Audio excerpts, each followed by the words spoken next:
días a todos y a todas. En primer lugar, agradeceros vuestra asistencia a esta rueda de prensa. Como sabéis, el compañero secretario general confederal UNAI está recorriendo todos los territorios de nuestro país, en principio hace unos días, para explicar los motivos de la gran manifestación que tuvimos el 3 de noviembre en Madrid, y luego sigue su ronda de visitas, y en este caso nos toca Ceuta, que ya estábamos deseando que viniera por aquí, pues para explicarnos qué está ocurriendo después de la manifestación y las novedades que actualmente, económicamente y en el mundo laboral, hay en nuestro país.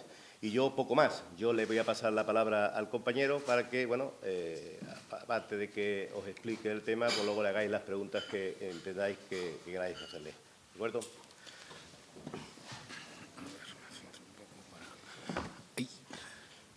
Bueno, pues buenos días a todas y a todos. Reiterar el agradecimiento por vuestra presencia en esta rueda de prensa, en este encuentro con los medios de comunicación de aquí de Ceuta.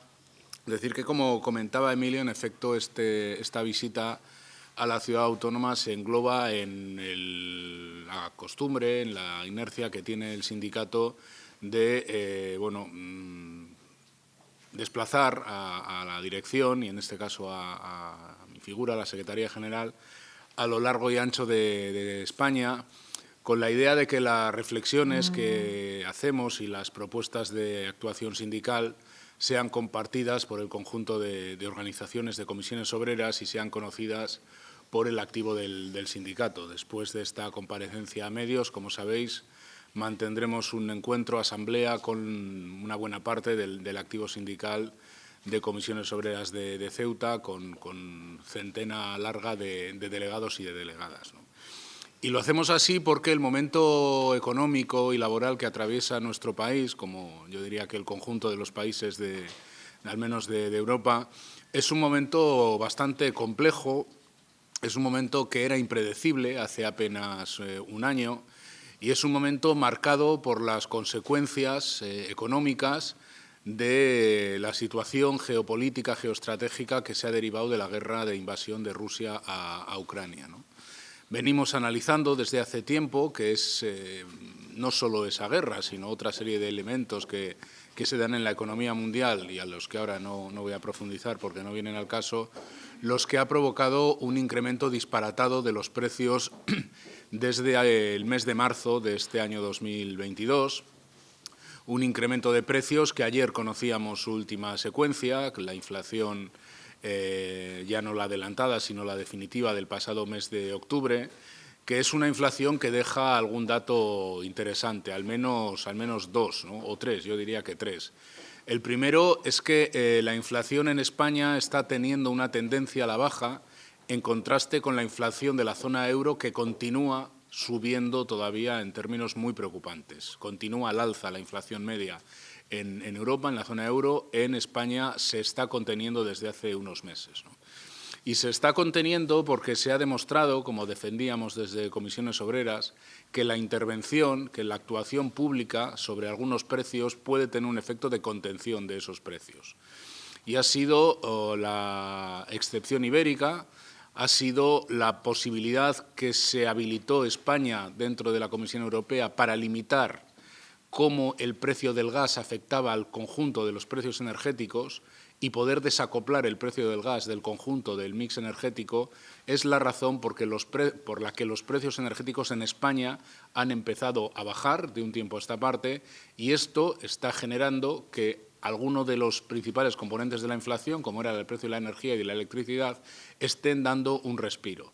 Y por eso España ha pasado desde un 10,8% de inflación en el mes de julio a un 7 y algo por ciento de inflación, que en nuestra opinión, si no hay ninguna novedad negativa en la situación geopolítica europea y particularmente en la guerra, puede terminar con una inflación al final del año por debajo del 6% en nuestro país. Una inflación del 5 y algo por ciento, que sería todavía un dato alto, pero que sería prácticamente la mitad de lo que teníamos en este verano, ¿no? Y esta quizás es la mejor de las noticias que se puede dar. Sin embargo, hay otras dos noticias muy importantes para matizar esto que he dicho. La primera es que persiste una inflación subyacente por encima del 6%. Esto quiere decir que los precios, cuando se descuentan los precios de la energía y los precios de los alimentos, los precios siguen sin bajar como debieran y quiere decir, es un indicativo claro de que lo que está pasando en España es que las empresas, sobre todo las grandes empresas y las que tienen poder para fijar precios, las empresas están repercutiendo los incrementos de los costes a los precios al consumo para salvaguardar sus márgenes empresariales. Por eso España tiene una inflación subyacente que está en el 6,2% y que si todo sigue así va a terminar el año en términos muy cercanos a la inflación general.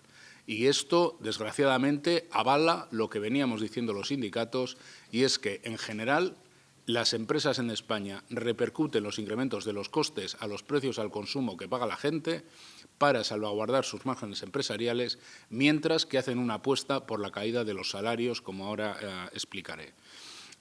Esto de la inflación subyacente es una de las noticias que matizan mucho la buena noticia de la bajada de la inflación en estos últimos meses.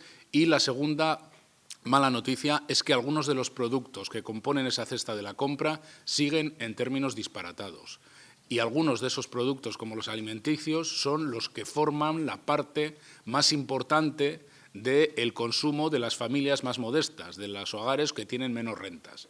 Y tener unos alimentos que siguen en tasas de inflación interanual del 15% es un enorme problema como país. Y, por tanto, instamos al Gobierno a que sea más decidido a la hora de tomar medidas en la contención de precios que se puede hacer. Todavía hay márgenes en el ámbito energético y en otros, como todo lo que tiene que ver con los carburantes y con los hidrocarburos, para intervenir, para evitar la escalada de precios que repercutan en el conjunto de la cesta de la compra, porque el dato de inflación en nuestro país sigue siendo muy alarmante para, sobre todo, las rentas más modestas, para los salarios más bajos o para las personas, evidentemente, que están en el desempleo, ¿no? Como la situación de inflación, aunque se modere, va a seguir siendo complicada en los próximos trimestres, creemos desde Comisiones Obreras que la estrategia sindical de pedir salarios o ofertar conflicto, por decirlo de alguna manera, sigue siendo plenamente vigente. Y ahí se engloba la manifestación que el pasado 3 de noviembre abarrotó la Plaza Mayor de Madrid con una asistencia del entorno de las 50.000 personas. Es una manifestación que evidencia el malestar que existe entre los trabajadores y las trabajadoras ante lo que está ocurriendo. Y lo que está ocurriendo, a grandes rasgos, es lo que he señalado antes. Se incrementan los precios porque las empresas repercuten costes a precios, con esto tratan de salvaguardar sus márgenes empresariales, pero además se niegan a una subida razonable de los sueldos en nuestro país. La verdad es que millones de personas trabajadoras en este momento están perdiendo poder adquisitivo de una forma más que preocupante. Hay algún cambio de tendencia en algunas cuestiones y la estrategia de movilización que estamos impulsando los sindicatos empieza a apuntar a algún cambio de tendencia. Primero, el más relevante cualitativamente es el que tiene que ver con las cláusulas de revisión salarial. En España, estas cláusulas de revisión salarial habían bajado en la última década y apenas afectaban a en torno al 20% o incluso ha habido años que afectaban a menos del 20% de los trabajadores y de las trabajadoras. Hoy en día las cláusulas de revisión salarial están recogidas en convenios colectivos que protegen ya al 25% de los trabajadores y las trabajadoras. Pero entre los convenios colectivos firmados efectivamente en el año 2022, es decir, los que no se firmaron antes y tienen efectos ahora, sino firmados efectivamente en el año 2022, son ya un 48% los trabajadores y las trabajadoras que tienen algún tipo de cláusula de revisión en su convenio colectivo. Es verdad que estamos hablando apenas de 300 y pico mil personas, porque este año se han firmado convenios colectivos en una medida menor que otras veces porque está bloqueada una parte de la negociación colectiva. Pero el cambio de tendencia es importante. Y estamos convencidos que cuando al principio del año que viene empiecen a operar las cláusulas de revisión, esa subida que ahora mismo hay de salarios de en torno al 2,68% de media se va a incrementar y seguramente se va a situar en torno al 3 o el 3 y pico por ciento. Por tanto, empieza a haber un cambio de tendencia. Lo que pasa que es netamente insuficiente. Es netamente insuficiente y, por tanto, el sindicato sigue apelando a las organizaciones empresariales. Necesitamos un gran acuerdo de país para marcar salarios que sirvan para facilitar la negociación colectiva de los 1.200 convenios que tenemos que renovar en el año 2023. Y en caso de que no haya un acuerdo salarial para facilitar esas negociaciones, es más que previsible que haya un escenario de conflictividad laboral mayor en el año 2023. Y, desde luego, lo vamos a tratar de impulsar desde Comisiones Obreras, ya lo quiero adelantar, ¿no?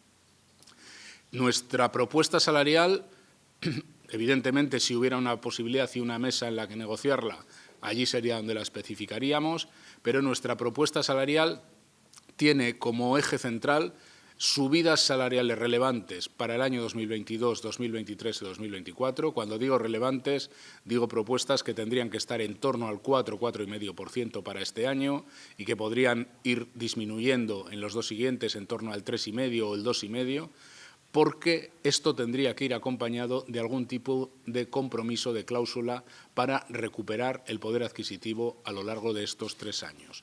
Esto se puede hacer.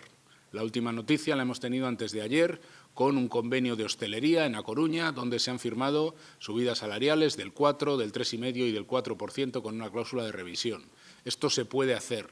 Donde hay conflicto se están sacando buenos convenios.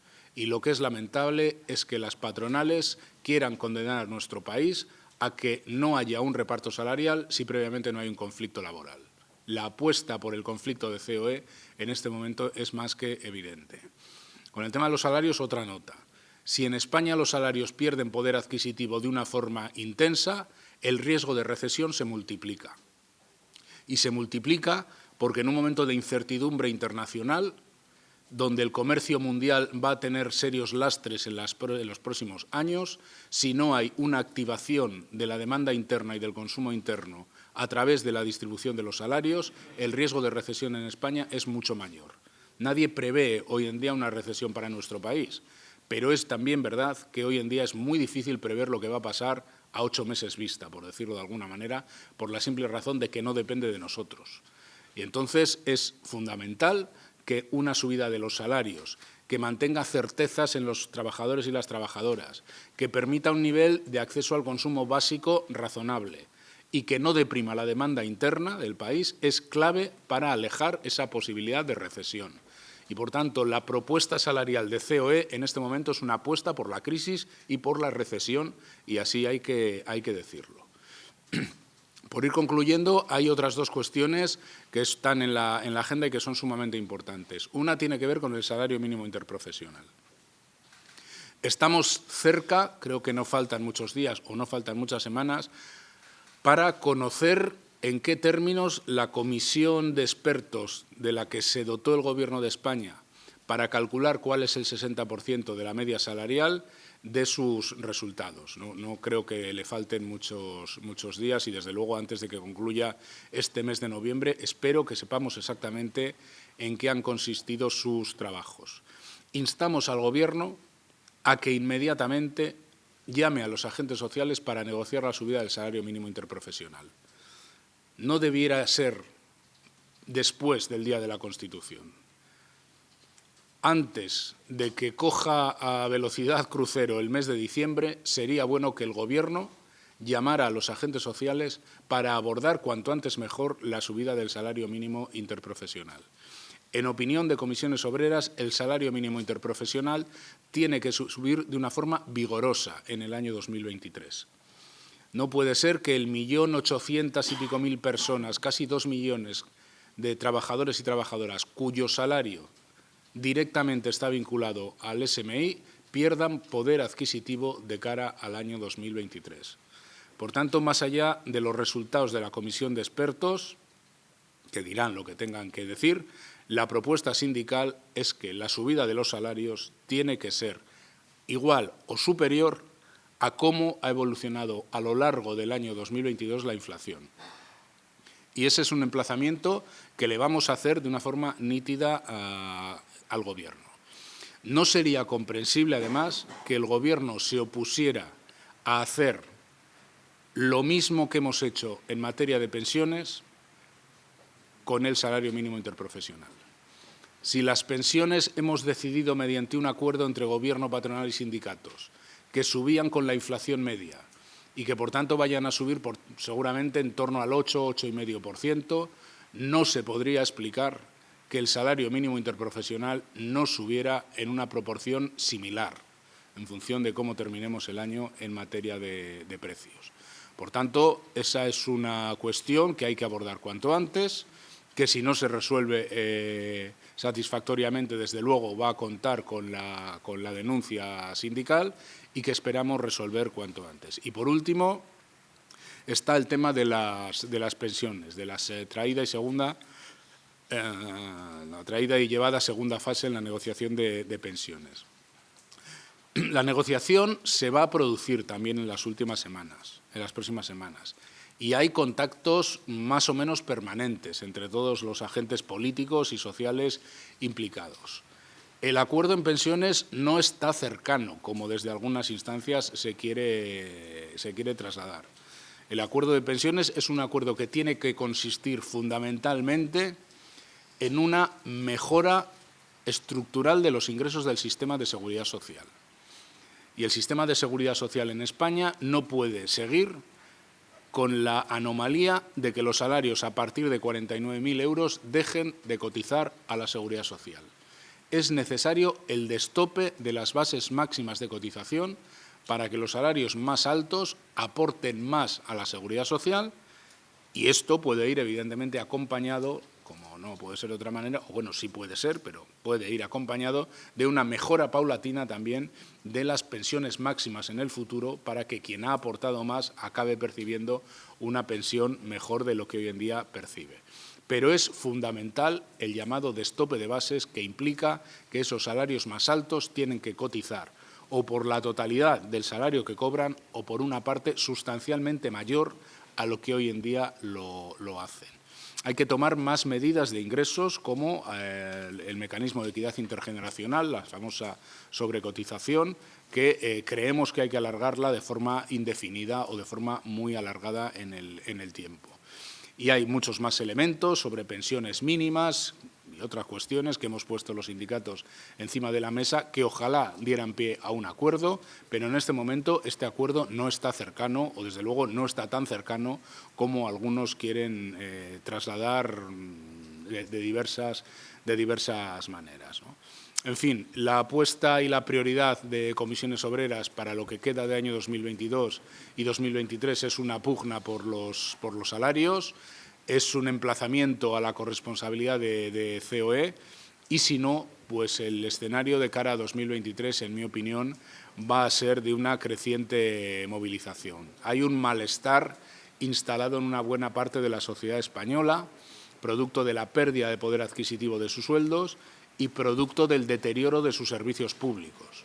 Y lo que ocurrió el otro día en Madrid, con una manifestación inmensa, con una de las grandes manifestaciones de la última década, al menos en la capital de España, es prueba de que la población no se va a resignar a la privatización de sus servicios públicos, y que los gobiernos que aspiren, mediante una política de deterioro de la atención en la calidad sanitaria, se van a meter en un lío muy gordo. Deteriorar a propósito la sanidad mediante el deterioro de la atención primaria y la atención de urgencias para ofertar negocio a las empresas privadas y para que la gente, no contenta con el servicio público que se le da, acabe yéndose a las empresas privadas, es una apuesta que rompe la vertebración de nuestro país. Y es una apuesta que aquellos gobiernos que la intenten, por muy fuertes que se sientan, les va a generar problemas. Y la sorpresa que se llevó el otro día el Gobierno de la Comunidad de Madrid, cuando vio prácticamente a 600.000 personas en la calle, Es una sorpresa mayúscula, producto de su obcecación ideológica y con el intento de que hagan negocio sus amigos que gestionan empresas privadas de sanidad. Es una muestra de lo que puede pasar si se siguen deteriorando o si se sigue no invirtiendo lo suficiente en mantener los servicios públicos en una población crecientemente envejecida y que, por tanto, necesita más atención sanitaria y sociosanitaria, y en una población que tengo yo la intuición que desde la pandemia hacia aquí tenemos una mayor propensión a enfermar y, por tanto, a una mayor necesidad de utilizar los servicios sanitarios. Por tanto, todo eso está en disputa en ese momento y lo que ocurrió el otro día en Madrid es verdad que tiene una explicación muy madrileña, porque allí hay un gobierno absolutamente ultraliberal que aspira a deteriorar y a expoliar todos los recursos públicos. Es verdad que tiene una explicación muy madrileña, pero aunque no en esos términos, no solo está pasando en Madrid. Hay más sitios de España donde, en efecto, hay un paulatino deterioro de la atención en los servicios públicos y lo que ocurrió debieran tomar buena cuenta el conjunto de responsables institucionales porque hay un malestar larvado en una parte importante de la población que hay que canalizar para que reviertan movilizaciones de carácter progresista en el sentido de pedir mejores salarios, mejores servicios públicos y mejores condiciones de vida. Y abierto a cualquier tipo de preguntas sobre este o cualquier otro tema. Sí, me gustaría plantear una serie de preguntas en torno a alguna cuestión que está repitiendo en su intervención inicial. Cuando habla de una elevación en la conflictividad, no sé si está refiriéndose a una huelga general para el 2023. En relación a la sanidad, se habla de la vertebración de un país a través de la política sanitaria. ¿Sería, por tanto, usted partidario de que el Gobierno central recuperase la competencia directa en sanidad y estuviese en 17 comunidades autónomas más Ceuta y Melilla? Y una última pregunta en relación al salario mínimo interprofesional. En Ceuta tenemos una particularidad que muchas veces la subida es incompatible con el plus de residencia. ¿Contempla eso? Sí, voy a comentar las tres cuestiones. Primero, nosotros ahora mismo, en un momento de tanta incertidumbre como el actual, descartar cualquier escenario es ocioso. O sea, no se puede descartar ningún escenario, ¿no?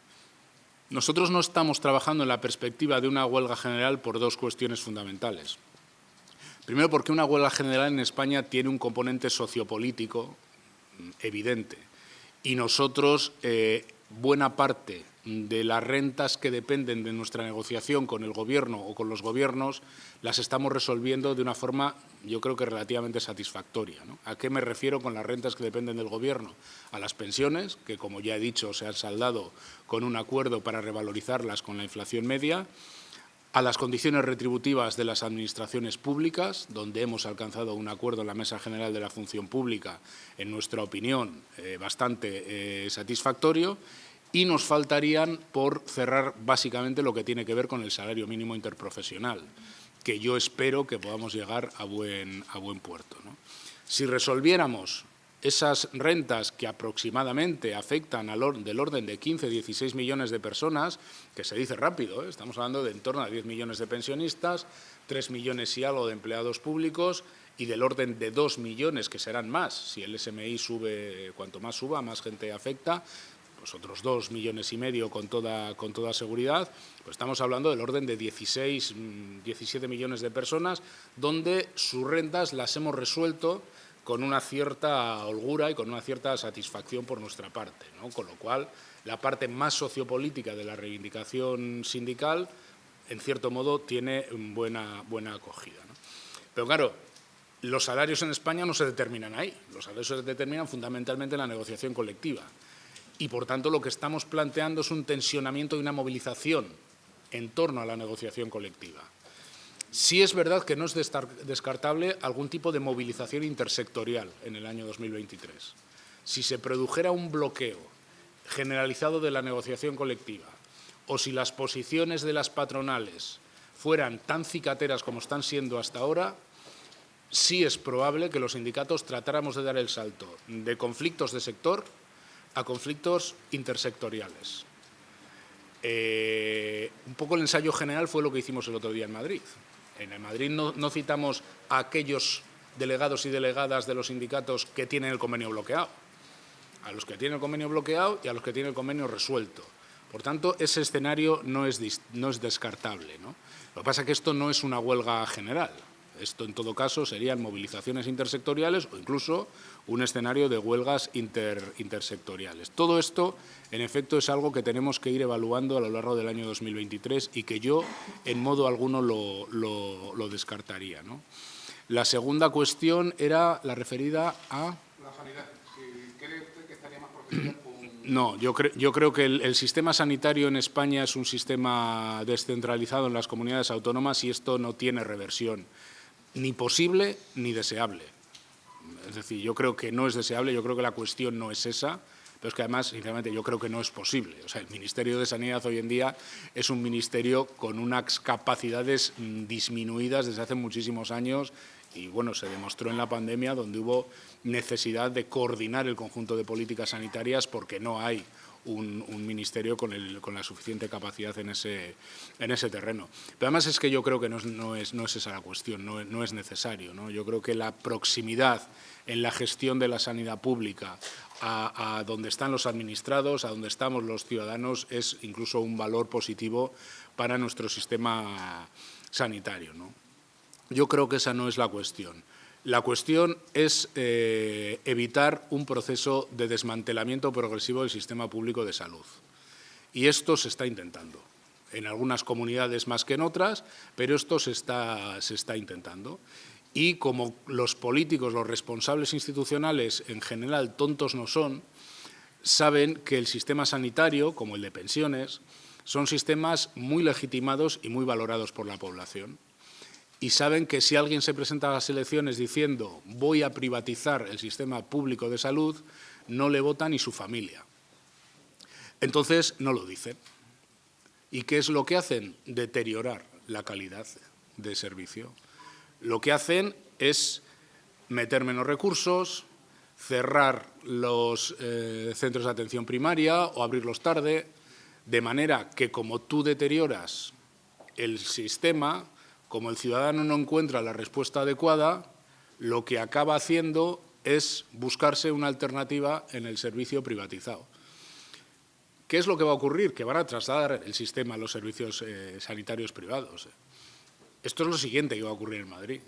En Madrid la mitad de la población tiene algún tipo de seguro médico contratado, que no le va a dar respuesta porque los bloqueos se van a producir ahí, porque duros a pesetas no da nadie.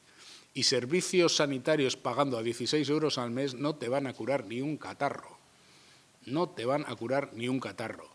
Y cuando tengas un problema serio te van a derivar a la red pública de la atención sanitaria, ¿no?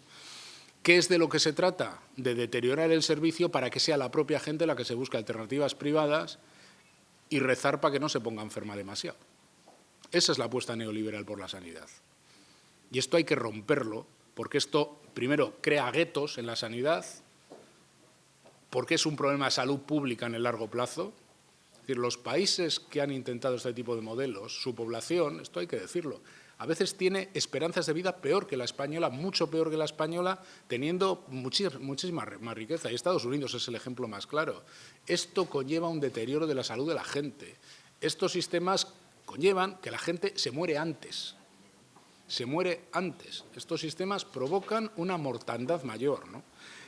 Pero, insisto, esto va de inversión, esto va de recuperar la calidad del servicio, esto va de reforzar las plantillas, esto va de condiciones retributivas adecuadas para que médicos, enfermeros, enfermeras no se marchen a otros países de Europa y esto va de una apuesta decidida por recuperar la calidad del servicio. No va de una centralización, porque creo que esa no es la cuestión, ¿no?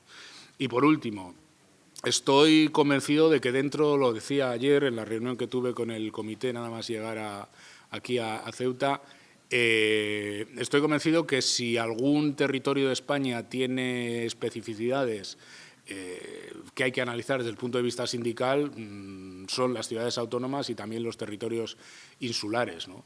Y yo creo que, en función de esas necesidades, tenemos que dar un mensaje desde el sindicato y yo me he comprometido con la organización de Ceuta a trasladárselo a nuestras federaciones estatales, que son las que gestionan de forma prioritaria la negociación colectiva, la necesidad de tratar de incorporar los pluses para las ciudades autónomas. Yo creo que, en efecto, las vicisitudes que tiene el trabajo en un espacio como Ceuta requiere de esa recuperación, que en algunos sectores y en algunas empresas me decían que además recientemente se ha firmado algún convenio con la inclusión de ese plus, y yo creo que es algo que tenemos que reforzar y volver a llevar más decididamente a las mesas de negociación, no las que existen en Ceuta, o que tampoco son tantas, que son muy relevantes, sino en los ámbitos estatales, donde se acaban determinando también las condiciones de trabajo de las trabajadoras y los trabajadores ceutíes o los que vienen a trabajar a esta ciudad, ¿no? Por tanto, sí lo vamos a plantear como una necesidad de recuperar esas propuestas en las mesas de negociación, que ya os podéis imaginar que tampoco es sencillo, porque una cosa es lo que tú plantees en las mesas y otra cosa lo que las organizaciones empresariales estén dispuestas a asumir, ¿no? Pero sí me voy con ese mensaje que me lo ha trasladado claramente la ejecutiva de la Unión de Ceuta. En su día, el secretario general, también junto con el secretario general de Melilla, mantuvimos una reunión en Madrid y era la mayor reivindicación que nos planteaban, o la mayor prioridad reivindicativa que nos planteaban, y me comprometo a a trasladarlo y a tratar de incluirlo en las mesas de negociación a través de nuestras federaciones de rama, ¿no? ¿Alguna pregunta más? Bueno, pues si no hay más, pues nos vamos un...